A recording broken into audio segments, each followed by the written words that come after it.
Hi darlings, అందరూ ఎలా ఉన్నారు? Welcome back to our channel Jhansi boutique. So ఈరోజైతే మనము డ్రెస్ మనం ప్రతి మార్కింగ్తో పాటు చూద్దాము. డ్రెస్ కటింగ్ అయితే ఈరోజు మనం నేర్చుకుందాం. సో ముందుగా అయితే షోల్డర్స్ అన్నమాట. చెస్ట్ రౌండ్ డివైడెడ్ బై 4 చేస్తే మనకు షోల్డర్ వస్తుంది. నాకైతే షోల్డర్ వచ్చేసి 6 వచ్చింది, కానీ నేను 5.5 తీసుకుంటున్నాను ఫ్రెండ్స్. నెక్స్ట్ నెక్ విడ్త్ వచ్చేసి 2.5 అన్నమాట. ఈ కిందికి డౌన్ వచ్చేసి నేను 5.5 తీసుకుంటున్నాను. 5.5 దగ్గర మనము ఒక చిన్న డాట్ పెట్టేసుకొని మన నెక్ విడ్త్ నేను కింద 3 తీసుకుంటున్నాను. ఎందుకంటే నాకు కొంచెము రౌండ్ నెక్ బ్రాడ్గా కావాలనేసి నేను 3 అనేది తీసుకుంటున్నాను. ఇది ఫ్రంట్ నెక్కి, ఓకేనా? నేను మార్కింగ్స్తో సహా రాస్తున్నాను, మీరు ఏం కన్ఫ్యూజ్ మాత్రం అస్సలు అవ్వకండి. నెక్స్ట్ వచ్చేసి నేను ఆర్మ్ రౌండ్ కింద నేను వచ్చేసి 6 అని పెట్టేసుకుంటున్నాను. ఎందుకంటే మనకు షోల్డర్ అనేది 6 వచ్చింది కాబట్టి కింద ఆర్మ్ రౌండ్కి కోసం మనము 6 అనే పెట్టుకోవాలి. అక్కడి నుంచి ఒక లైన్ ముందుకలా డ్రా చేసుకోవాలి. దానిపైన మనం చెస్ట్ రౌండ్ అనేది మార్క్ చేసుకోవాలి. చెస్ట్ రౌండ్ ఎంత వచ్చినా దానికి డివైడెడ్ బై 4 చేసి ఆ వచ్చిన మార్కింగ్ని సో ఆ లైన్కి పైకి పెట్టాలి. అంటే మనకు చంక కిందికిగా చెస్ట్ ఉండేది, సో అలా అనమాట. సో నాకు 9.5 వచ్చింది, ఎక్స్ట్రా 2 ఇంచెస్.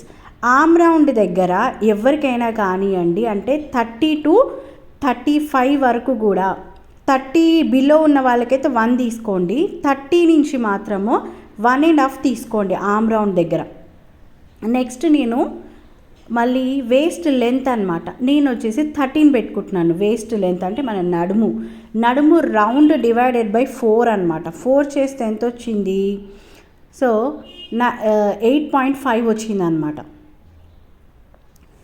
ఓకేనా? నెక్స్ట్ వచ్చేసి నేను సీట్ లెంత్ తీసుకుంటున్నాను. అంటే మనకు కట్స్ వస్తాయి కదా, డ్రెస్ కట్స్ లెంత్ వచ్చేసి నేను 19.5 తీసుకుంటున్నాను. మీకు కావాలంటే సీట్ కవర్ అయిపోవాలి అనుకుంటే 19 తీసుకోవచ్చు, ఓకేనా ఫ్రెండ్స్? సో ఇప్పుడు నేను వేస్ట్ రౌండ్ డివైడెడ్ బై 4 చేస్తే నాకు 8.5 వచ్చింది. 8.5కి మార్క్ చేసుకొని 1.5కి మార్క్ చేసుకుంటున్నాను. పైన 2 ఇంచెస్, కింద 1.5, అండ్ మనకి సీట్ లెంత్ దగ్గర 1 ఇంచ్ అయితే కరెక్ట్గా సరిపోతుంది. ఎక్స్ట్రా అయితే పెట్టుకోవాల్సిన పని లేదు. సో ఇప్పుడు నా సీట్ లెంత్ వచ్చేసి 19.5, రౌండ్ వచ్చేసి ఇప్పుడు 41 ఎంతో ఉండవచ్చు, దాన్ని డివైడెడ్ బై 4 చేస్తే మనకి ఎంత వచ్చింది? 10.5 వచ్చింది. 10.5 1 ఇంచ్ ఎక్స్ట్రా. నెక్స్ట్ మనకు స్ట్రైట్ కట్టే కాబట్టి డైరెక్ట్ సీట్ లెంత్ నుంచి కిందికి లైన్ డ్రా చేసుకోవచ్చు. ఇప్పుడు నాకు స్ట్రైట్ కట్ డ్రెస్ వద్దు, క్రాస్లో కావాలనుకున్నప్పుడు మనము పైన ఉన్న డాట్కి 1 ఇంచ్ ముందుకి, కింద ఈక్వల్గా కాకుండా 1 ఇంచ్ ముందుకి డ్రా చేసుకోవాలి. అప్పుడు మనకి క్రాస్లో వస్తుందన్నమాట కట్స్ అనేటివి, స్ట్రైట్ కట్లో రావు. ఇప్పుడు నేను మార్కింగ్స్ అన్నీ కూడా కలిపేసుకుంటున్నాను, ఓకేనా ఫ్రెండ్స్? సో ఈ మార్కింగ్స్ అన్నీ కూడా జాయిన్ చేసేసుకొని కిందికి కూడా లైన్ అనేది ఒక డ్రా వేసేసుకున్నాను. ఇప్పుడు ఈ ప్యాటర్న్ ప్రకారం నేను 1/2 ఇంచ్ గ్యాప్ తోటి కంప్లీట్ డ్రెస్ అనేది నేను కట్ చేసుకుంటాను. చూడండి, ఆర్మ్ రౌండ్ ఎట్లా తీసుకోవాలంటే 6 ఇంచెస్ దగ్గర హాఫ్ చేస్తే మనకు 3 ఇంచెస్ వస్తుంది. 3 ఇంచెస్ దగ్గర నుంచి ఆర్మ్ రౌండ్ కర్వ్ తీసుకోవాలి. ఇక్కడ మనకి నా ఆర్మ్ రౌండ్ వచ్చేసి 16 ఉందన్నమాట. 16 అంటే మనకి 8.5 రావచ్చు. సో నేను మార్కింగ్ చేసిన తర్వాత పైనుంచి మళ్ళీ అక్కడికి కొలత చూసుకొని నాకు ఆర్మ్ రౌండ్ అనేది 8.5 రావాలి, ఓకే? నెక్స్ట్ మనం ఇప్పుడు కటింగ్ అయితే చేసేద్దాము. నేను కింద నాకు లెంత్ వచ్చేసి లైనింగ్ కాబట్టి నేను యాక్చువల్గా లెంత్ వచ్చేసి 41 పెట్టుకుంటున్నాను. లైనింగ్కి ఒక 3 ఇంచెస్ మనకి తక్కువ ఉన్న ప్రాబ్లం లేదు, ఈక్వల్గా ఉండాల్సిన అవసరం లేదు, ఓకేనా? సో ఇప్పుడు నేను కంప్లీట్గా కటింగ్ అయితే చేసుకుంటున్నాను. మన ఎడ్జెస్ దగ్గర మాత్రం కర్వ్ అయితే తిప్పాలి, నడుము దగ్గర, సీట్ లెంత్ దగ్గర స్ట్రైట్గా కట్ చేసుకొని పోకూడదు, ఓకేనా? సో అలా కర్వ్స్ అనేవి తిప్పుకోవాలన్నమాట. దాని తర్వాత ఆర్మ్ రౌండ్ దగ్గర నుంచి మనము ఏమైతే మార్కింగ్ చేసాం కదా 1.5 దగ్గర నుంచి కటింగ్ అనేది పైకి అలా చేసుకొని వెళ్ళాలి. ఇప్పుడు మనకి ఫ్రంట్ పార్ట్ బ్యాక్ పార్ట్ అనేది నెక్ ఇంకా మనము బ్యాక్ పార్ట్కి నెక్ డ్రా చేయలేదు. సో ఫ్రంట్ పార్ట్ని కొంచెం ముందుకనేసి బ్యాక్ పార్ట్ అనేది డ్రా చేసుకోవాలి. ఇది మన ఫ్రంట్ పార్ట్. ఇప్పుడు నేను బ్యాక్ పార్ట్ అనేది కూడా డ్రా చేసుకోవాలి. ఆర్మ్ రౌండ్ అయితే ఫ్రంట్ పార్ట్కి 1/2 ఇంచ్ కొంచెం కిందికైతే కట్ చేసుకోవాలి. అది ఎలా కూడా చూపిస్తాను. నేను దీనికి వచ్చేసి 4.5 పెట్టుకుంటున్నాను. బ్యాక్ పార్ట్ నెక్ విడ్త్ 2.5 తీసుకుంటున్నాను. లెంత్ వచ్చేసి 4.5, నెక్ విడ్త్ 2.5 తీసుకున్నాను. దీనికి నేనేం ఎక్స్ట్రా తీసుకోవట్లేదు, యాజ్ యూజువల్ తీసుకుంటున్నాను. ఇది మార్కింగ్ అయిన తర్వాత దీనికి కూడా నేను రౌండే పెట్టుకుంటాను. మనము డ్రెస్సెస్ కూడా బోట్ నెక్లో కుట్టుకోవచ్చు, బ్యాక్ ప్యాటర్న్ డ్రెస్సెస్లో కూడా కుట్టుకోవచ్చు, చాలా బాగుంటుంది. ఒక స్పెషల్ డ్రెస్కి మాత్రం మనం బ్యాక్ ప్యాటర్న్లా కుట్టుకుందాము, చాలా మంచి డిజైన్ వస్తుంది అది. సో ఇప్పుడు నేను ఫ్రంట్ దానికి కూడా నెక్ అయితే కటింగ్ అయితే చేసుకుంటాను.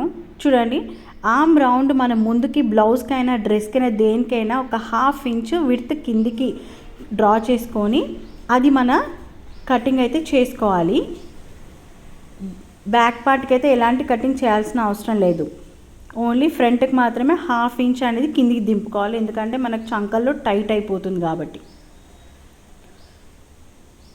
ఓకే, ఇప్పుడు నేను ఫ్రంట్ నెక్ కూడా కటింగ్ అనేది చేసుకుంటున్నాను. నాకు నెక్ బ్రాడ్గా కావాలి అనుకునే నేను 3 పెట్టుకున్నాను అనమాట.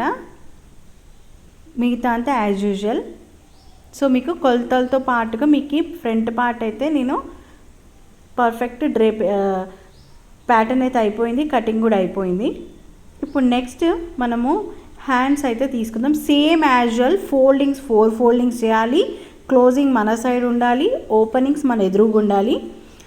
ఓకే, కట్స్ మాత్రం మన సైడ్ పెట్టుకొని కట్ చేస్తే మాత్రం డ్రెస్ 4 ముక్కలు అయిపోతుంది ఫ్రెండ్స్. మనకు డ్రెస్ ఓన్లీ 2 ముక్కల్లోనే రావాలి. సో అందుకని క్లోజింగ్స్ ఎప్పుడు మన సైడ్ ఉండాలి, ఓపెన్స్ అన్నీ మనకి ఎదురు సైడ్ ఉండాలి. Same usual. ఇప్పుడు నేను డ్రెస్, ఇది నా ప్యాటర్న్, ఇది మెయిన్ ఫ్యాబ్రిక్ అనమాట. దీన్ని నేను యాజ్ యూజువల్ దానిపైన పెట్టేసుకొని కటింగ్ అయితే చేసేసుకున్నాను. ఇప్పుడు నేను హ్యాండ్స్ అయితే నేను లైనింగ్ వేసుకోవట్లేదు, ఎందుకంటే అన్నీ కూడా 5.5 అంతే పెట్టుకున్నాను. కానీ ఇది నేను కొంచెము ఎల్బో వరకు పెట్టుకుందామని అనుకొని నేను ఓన్లీ హ్యాండ్స్కి మాత్రమే నేను మెయిన్ ఫ్యాబ్రిక్ మాత్రమే వాడుతున్నాను. సో లెంత్ వచ్చేసి 10 పెట్టుకున్నాను.